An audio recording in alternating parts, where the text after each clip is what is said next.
Terima kasih Anda masih bergabung bersama kami di Market Bus dan kami masih berbincang bersama Mas Wawan Hendrayana, beliau adalah Vice President Infovesta. Mas Wawan melanjutkan apa yang tadi kita sempat perbincangkan terkait dengan Direktur Utama dari Bayan Resources sendiri yang masuk ke dalam jajaran orang terkaya mengalahkan Hartono Bersaudara dan juga even Jack Ma begitu ya. Sejauh mana ini mempengaruhi excitement dari investor terhadap BAN sendiri? Iya, untuk BAN sendiri, Bayan Resource ya, ini memang unik ya, karena dia naik signifikan harganya. Memang dari sisi pendapatan pun naik 2 kali lipat lebih, sehingga wajar kalau harganya naik. Cuma naiknya memang sangat signifikan, sehingga mendorong untuk harga saham luar biasa dan kapitalisasinya bahkan mengalahkan BBRI nomor 2 setelah BBCA. Tapi yang harus investor pahami, tadi saya sudah sampaikan bahwa saham itu harus melihat 3 hal paling tidak fundamental, lalu juga prospek bisnis. Dua-dua di sini Bayan bagus, tetapi 3 adalah likuiditas. Likuiditas ini Bayan ya boleh dibilang di bawah ya untuk saham-saham batubara lainnya. Karena kalau dilihat bahkan berapa sih jumlah investor Indonesia yang memiliki Bayan Resource itu hanya sekitar seribuan pihak ya, seribuan. Jadi relatif tidak terlalu ramai saham ini dimiliki terutama oleh investor-investor besar seperti fund manager atau juga institusi besar-besar gitu. Jadi karena agak jarang, makanya likuiditasnya juga tidak sebaik saham lainnya untuk saham batubara lainnya. Jadi faktor ini harus diperhatikan investor kalau mau masuk ke saham BIAN ini. Baik, oke. Itu tadi dia sedikit analisa mengenai Bayan Resources. Kita ke saham-saham yang Anda rekomendasikan, Pak Wawan, diantaranya adalah ada BBCA, Adaro, kemudian ICBP, dan BBRI. Semuanya direkomendasikan buy begitu ya. Kita ke BBCA terlebih dahulu, analisisnya seperti apa untuk BBCA, Pak Wawan? Sehingga kemudian Anda merekomendasikan buy.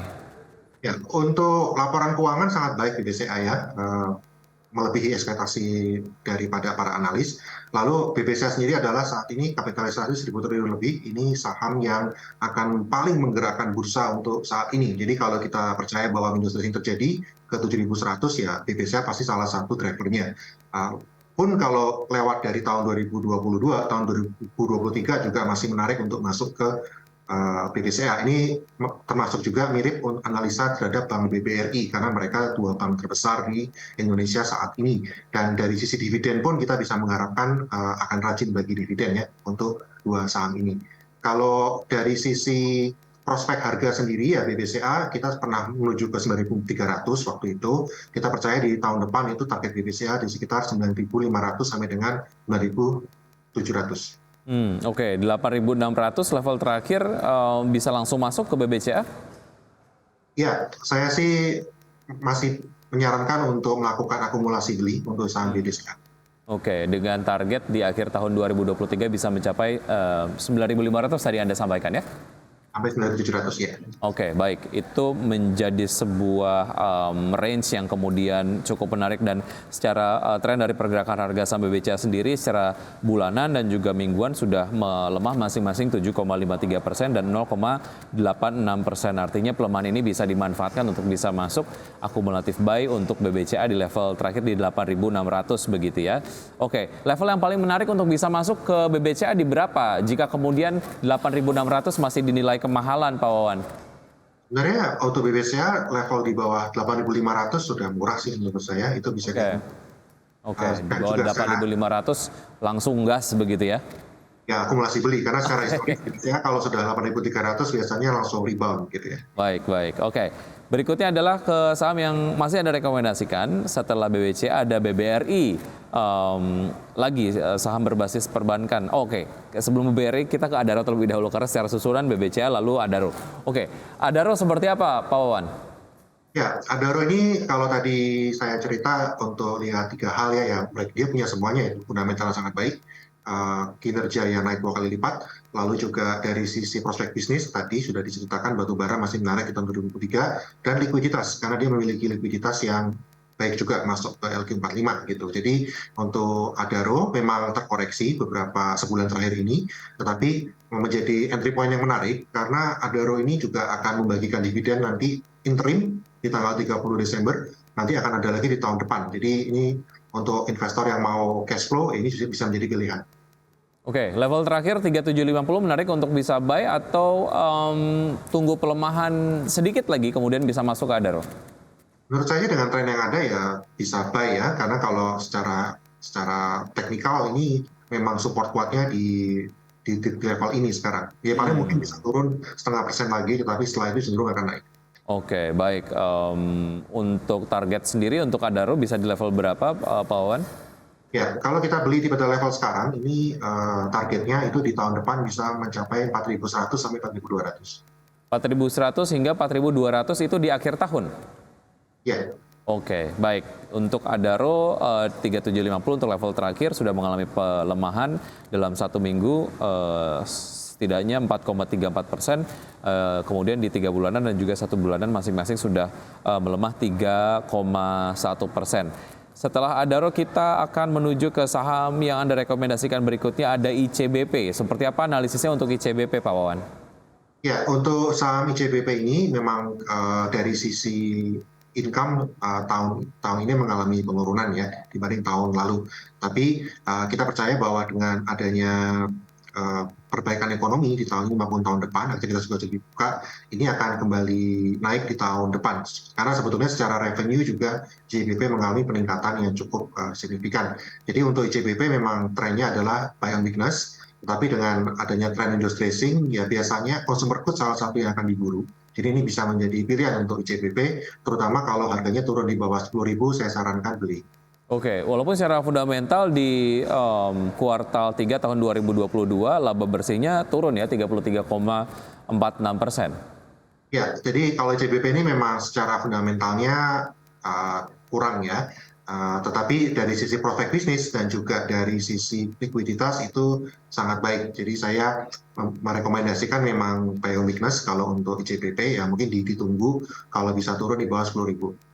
Oke, level terakhir masih di 10.075 begitu ya. Belum lagi kemudian memasuki tahun pemilu begitu, sejauh mana ini akan mengerek kinerja dari ICBP sendiri, Pak Wawan? Ya, secara brand memang ICBP memiliki brand yang sangat kuat di Indonesia ya. Indomie itu salah satunya ada di ICBP. Jadi dengan adanya tahun politik di mana cash flow lalu juga konsumsi masyarakat akan meningkat, ya saya melihat harusnya penjualan ICBP juga akan meningkat. Baik, terakhir BBRI seperti apa analisisnya, Pak Wawan? Nah, untuk BBRI sih mirip dengan BBCA tadi. Ini sektor sebetulnya kalau tidak ada bayan tidak lompat ya BBRI nomor 2 gitu ya secara kapitalisasi. Lalu juga secara profitabilitas sangat baik. Dan BBRI ini unik karena dia bank yang jangkauannya paling luas di Indonesia. Dan kredit mikronya juga salah satu paling besar. Jadi ya memiliki kemampuan, dan kita lihat di masa pandemi pun ternyata kredit mikro ini dapat dikelola dengan baik dari sisi non-performing loan-nya. Jadi saya percaya bahwa BBRI tahun depan akan lebih baik lagi. Oke, level terakhir di 4880 jika terlalu mahal, level support berikutnya yang menarik untuk bisa dinikmati untuk BBRI di level berapa? Kita akan lanjutkan usai jeda berikut ini ya Pak Wawan ya. Dan pemirsa tetap bersama kami akan segera kembali. Dan pemirsa kami masih berbincang bersama Pak Wawan Hendrayana, beliau adalah Vice President Invavesta. Pak Wawan, kita lanjutkan untuk level BBRI tadi ada di level 4.840 lah ya. Ini kemudian melemah pergerakannya sejauh ini pasca pembukaan di jam 9 tadi. Ini menjadi level support yang menarik untuk bisa masuk ke BBRI atau tunggu pelemahan yang lebih lanjut, Pak Wawan? Untuk investor jangka menengah sih saya rasa ini entry point yang sudah menarik sih untuk BBRI. Tetapi ya kita bisa melakukan menunggu ya kalau memang mau. Tetapi menurut saya sih sudah cukup menarik untuk masuk ke BBRI sekarang. Oke, siap. Untuk BBRI direkomendasikan buy secara target ada di level berapa, Pak Wawan? Hingga akhir tahun depan target BBRI ada di 5.200 sampai 5.300. Oke, 5.200 hingga 5.300 untuk target price di BBRI di akhir tahun depan. Oke, kita akan menuju ke update dari pembukaan Bursa Efek Indonesia. Pemirsa, di pagi hari ini untuk IHSG dibuka menguat 0,13% di level 6.931,8. Sementara itu Jakarta Islamic Index menguat 0,09% di level 592,902. LQ45 juga menguat 0,1%. Sementara itu, saham-saham yang masuk ke dalam jajaran top gainers diantaranya adalah BBRI, BBCA, BMRI, dan juga Astra International dengan penguatan masing-masing 0,21%, 0,29%, 0,25%, dan 0,44%. Dari saham-saham yang masuk ke dalam jajaran top gainers, kita menuju ke top losers. Pemirsa, ada saham BSBK yang mengalami pelemahan 5,51%, Telkom juga melemah 0,52%, kemudian MDKA 0,73%, dan BRMS melemah 0,01%. Nampaknya apa yang kemudian dilakukan investor, Pak Wawan, terkait dengan BBRI dan juga BBCA, mereka kemudian masuk gitu ya, cukup intens sehingga kemudian ini menjadikan BBCA dan juga BRI masuk ke dalam jajaran top gainers. Artinya ini sesuai dengan prediksi Anda ya Pak Wawan? Ya, untuk keuangan pasti masih akan diburu. Oke. Mendekati ataupun mungkin menghitung di hari-hari terakhir perdagangan di tahun 2022, apa yang harus dicermati dan strategi perdagangan apa yang bisa dilakukan setidaknya untuk mereka yang tertarik melakukan investasi jangka pendek saja, memanfaatkan momentum sampai dengan penutupan perdagangan di akhir tahun nanti?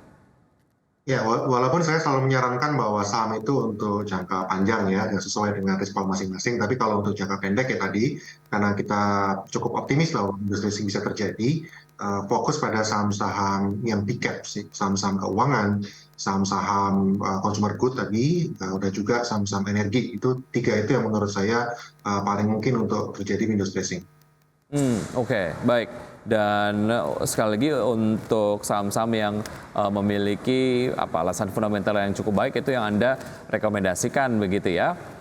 Oke, baik. Dan Pak Wawan, itu tadi dia analisa dan juga rekomendasi saham yang sudah dilakukan pagi hari ini. Semoga memang ini dapat bermanfaat bagi investor dan juga pemirsa untuk melakukan strategi investasi di hari ini. Dan sekali lagi keputusan investasi kembali lagi ke Anda pemirsa dari IDX Channel. Pak Wawan, sampai jumpa. Terima kasih atas analisis dari Anda. Sehat selalu. Sehat selalu. Terima kasih. Baik.